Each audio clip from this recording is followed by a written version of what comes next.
Kedi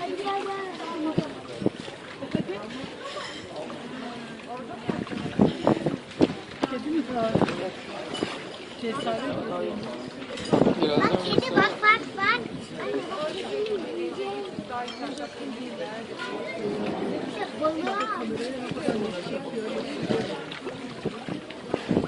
Ahmet yakalamış.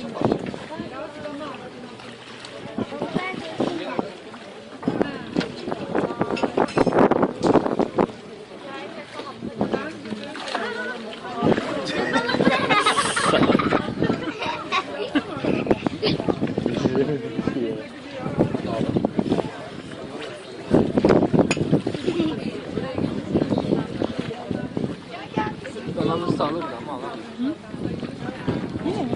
En yakına.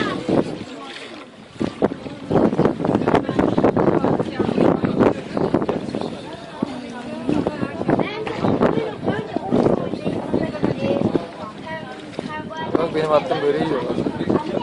Böreği yiyorlar.